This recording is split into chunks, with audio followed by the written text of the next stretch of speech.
And the chair recognizes Mr. Ezell from Mississippi. Thank you, Mr. Chairman. I appreciate the opportunity to discuss how the Biden administration's failure to secure the border affects not just the states along the southern border, but also spreads through communities in Mississippi and across our nation. Sheriff Lamb, first I want to thank you for your service and your willingness to testify today.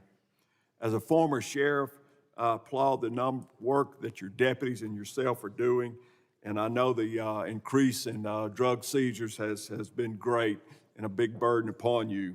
However, as we both know, the more illicit drugs that are caught, the more we are missing. Based on your experience, how have the drug trafficking networks expanded their operations since 2020? They've expanded their operations tremendously. As we heard earlier, one of the members mentioned they were making about $500 million a year. They are now making about $13 billion a year. And they're doing it large in part on taking advantage of these people that are trying to come make a better life for themselves. They're paying cash up front, which is only emboldening the cartels and giving them a lot of money on hand to be able to buy weapons and increase their footprint along our southern border. Thank you. What action should the federal government take to stop the flow of illegal drugs into our communities? We should secure our southern border. That includes continuing building the wall where it hasn't been built, increasing the amount of Border Patrol agents we have, increasing technology, turning on the technology that is there that has not been turned on for political reasons. These are all things that need to happen so that we can continue to get back to securing our border and helping these people who are being trafficked and the drugs from killing American lives. Thank you for that. Unfortunately, fentanyl poisonings continue to surge. In a single year, fentanyl deaths more than doubled in my home state of Mississippi. In your testimony, you call the I-10 corridor that runs straight through my district, and I'd like to hold up this photo of an I-10 seizure in Jackson County, Mississippi, which is over 1,000 miles away from the southern border. Here you can see 29 pounds of mixed heroin and fentanyl, which was found in a single traffic stop. Clearly, border counties are not the only ones affected by this crisis. Does your department have the resources it needs to handle the surges in smuggling and traffic incidents? No, sir, we do not have the resources. We do the best we can with what we have. We're proud of what we do stop, but there's a lot more that needs to be done. When you come in contact with a human drug smuggler, how does your department determine where these criminals are heading? Through a series of questioning, we have a lot of guys that are very skilled at what they do in interdiction, recognizing things that don't line up in their statements. And then we start to work that back and figure out where it came from. A lot of them, as you can imagine, don't like to talk to us and don't like to tell the truth, but we do the best we can to find out where they came from. One problem that we had in Jackson County, which is still a problem, if we end up taking one of these folks that we've arrested to the hospital, do you have to spend resources and manpower on sitting on that person that's in the hospital? Mr. Ezell, yes, in the case that they committed a crime, let's say they ran from us and we pursued them, there was a crime, we would have to sit on them until we could book them in. In a case where there was no crime committed, we would not have to go sit with them. They would be turned over to Border Patrol, and Border Patrol would likely take that. But that would take a man off of his duties on patrol and have to sit in the hospital. Yes, sir, it would. Well, thank you for your answer. The Biden administration has allowed the crisis at the border to persist. And as we have shown today, every state is a border state. And with that, Mr. Chair, I yield back. Gentleman yields. The chair now recognizes Ms. Clark from New York. Thank you, Mr. Chairman, and I thank our ranking member, thank our witnesses for their testimony here today. The mission of the Homeland Enterprise is vast and complex. It's important for the success of the Homeland mission that we focus on the challenges of law enforcement in the midst of an urgent migrant crisis and the conflation of the opioid and fentanyl crisis with asylum seeking is quite unfortunate. It distracts from the real work of surging resources and personnel required to win against drug cartels and drug dealers. As the daughter of immigrants, I find it extremely distasteful to sit here and look at how we've used the plight of our fellow Americans to exploit what is clearly xenophobia. Ms. Kisling, I am deeply sorry for your loss. But I know that with the proper resources dedicated to drug programs, drug rehabilitation, education, some of the things that you mentioned to some of my colleagues that you did not have access to in your child's high school, we could save many more lives. And I hope that you'll become a more vocal advocate for delivering those resources to your community, because I'll stand shoulder to shoulder with you in making those resources available. And Dr. Trinso, you have a hospital that could do great work in that space. I hope you too will become an advocate for the type of treatment that our nation needs to get past what has been a decades-long addiction crisis. Our decades-long broken immigration system needs reform. I'm hopeful that when we clear the air of the smoke that has been, the smoke screen that's been erected by those who would use our crisis of addiction to demonize those migrants who have risked life and limb seeking safety and freedom in one of the greatest nations in the world, that we will get down to the business of a 21st century immigration system in the United States of America. Mr. Beer, you mentioned that immigrants to be key contributors to our economy, and having a restrictive immigration system only leads to millions of people who want to contribute their skills and hard work to do so illegally, which leads to violations of the law. How can we ensure that immigrants, who are big contributors to the American economy, can have lawful pathways while they are awaiting legal status without the fear of being ripped away overnight and sent back to the dangerous conditions from which they've escaped? We have to start by looking at what's causing people to come to the border.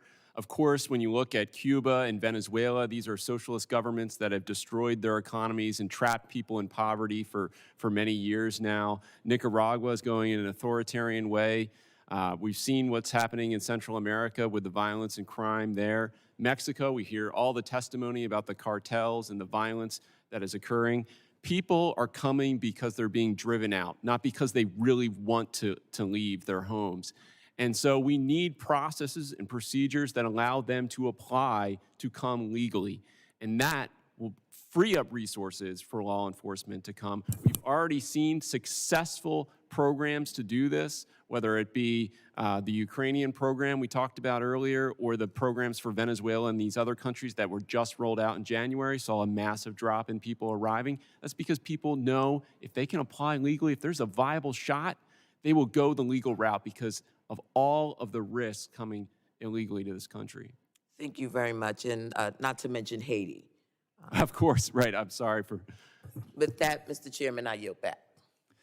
Thank you. At this time, I recognize the gentleman from the great state of Alabama, Mr. Strong. Thank you, Mr. Chairman. To the witnesses, I thank each of you for joining us here today. As my colleagues mentioned, last weekend, several of us were able to make a trip to the southern border and witness firsthand this administration's border crisis. This trip confirmed what we already knew to be true: our southern border is in crisis. It's hard to imagine anyone could reach a different conclusion. The impacts are felt all around the country. My district specifically has seen a drastic rise in the number of fentanyl-related deaths. We're also seeing more drugs on the streets, which many local law enforcement officers attribute to the Mexican cartels and this administration's immigration policies. I've spent almost 4 decades as a firefighter, emergency medical technician, and have personally worked over 100 overdoses. I believe it's no coincidence that the last 2 years have seen a drastic uptick in these calls. I have several photos here to share with you today. Each of these are from drug bust in Madison County, Alabama, within the last 6 months. I'm proud of the tireless work of the law enforcement officials to get these drugs off the streets of our community. These 3 pictures alone amount to enough fentanyl to kill the entire population of Alabama. This is from only 2 seizures in Madison County, each of which originated in Mexico. You will notice that in these pictures, stacked team badge number 12, that right there is Officer Billy Clardy's badge. He went to Sparkman High School. We went to school together. He was killed in Huntsville, Alabama on December the 6th, 2019, working to protect North Alabama from these drugs and was killed by a drug dealer. This issue is not a Republican issue. It is not a Democratic issue. It's an American issue. North, South, East, West, rich, poor, Black, white, Latino, Indian. Drugs do not discriminate. Every family has been affected one way or the other. Fentanyl, heroin, cocaine, human smuggling is rampant at the southern border. No American is safe. Ms. Kissling, I'm sorry for the circumstances that have brought you to this United States, to this hearing. No parent should have to experience what you have. As a father, my heart goes out to you. You may have seen reports that a province in Canada will decriminalize possession of several drugs, including heroin, morphine, fentanyl, cocaine, methamphetamine, and MDMA. Do you think this is the right approach to take? In Oregon, they've been legalizing or decriminalizing a bunch of different drugs. Fentanyl is not something that you can just control like that. Fentanyl is used for anesthesia and surgeries. You have to have an anesthesiologist present to make sure someone doesn't die. Okay, were we going to have a country full of anesthesiologists provided for all of them? I heard him say, "Oh, let's make fentanyl strips available." So many of the children that are dying are young. They have no knowledge of anything like this. You think the drug dealers they're trying to kill off our children. The reason why they're adding this new drug in, the sedative for tranquilizer for horses, is because they don't want them to be saved by Narcan. They're trying to kill off our population. This is a war. Thank you. You mentioned that drugs were indeed from Mexico. Does it make you feel better to hear this administration says there's no crisis at the southern border? That's complete ignorance. That's absolutely clueless to say something like that. Thank you. Sheriff Lamb, thank you for being before us. I've had an opportunity to meet you once before. In your testimony, you highlighted the importance of local law enforcement in dealing with the crisis at the border. Over the last several years, some of my colleagues across the aisle have called to defund law enforcement and police. What would that mean for local efforts at the border if law enforcement agencies did not receive, if they were to start cutting funding? That's a great question, sir. And if you cut out the local funding, it would be even worse of a problem. A lot of the stops you're seeing, a lot of the drug busts are happening on a local level because it's getting through the borders. So even though they say 90% is happening at the checkpoints, in Arizona, it's 52 and 48%. You got it. So the majority of ours is, half of it is still coming through between the checkpoints. Thank you. Dr. Trenchel, as you are well aware, we have an opioid crisis in the United States, particularly with fentanyl's rise in popularity. Prior to the border crisis, how often would you say that you have treated patients for fentanyl poisoning? It's definitely gone up since the borders were opened. I don't have those specific numbers, but it's definitely an increase. Thank you. Within the last 2 years, have you experienced an increase in treating patients with fentanyl poisoning? Yes, we have. Could you please describe what the treatment for fentanyl poisoning entails The and gentleman's the average time cost has to treat? expired. Thank you, We're gonna Mr. need to Chairman. move on. I now recognize Ms. Titus from Nevada. Thank you, Mr. Chairman. We've heard a lot about fentanyl, which is tragic, certainly. Everybody agrees with that. And also other illegal drugs brought by criminals, brought by drug dealers, brought by cartels.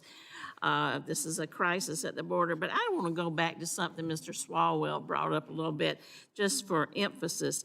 I'd like to remind this hearing and these folks who are here that when this came up for us to consider putting more resources into fighting this drug carrying over the southern border, there were all but two Republicans who are currently serving in this Congress voted against the appropriations bill. All but two voted against it. Now, that appropriations bill had critical provisions to help DHS manage the border. It included $400 million for inspection systems to detect drugs.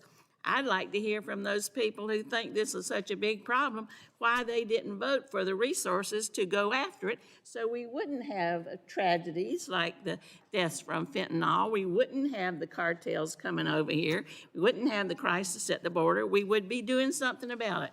But no, only two Republicans voted for those resources in the appropriations bill to deal with these questions, these problems, these crises that you all have mentioned and harped on throughout this hearing.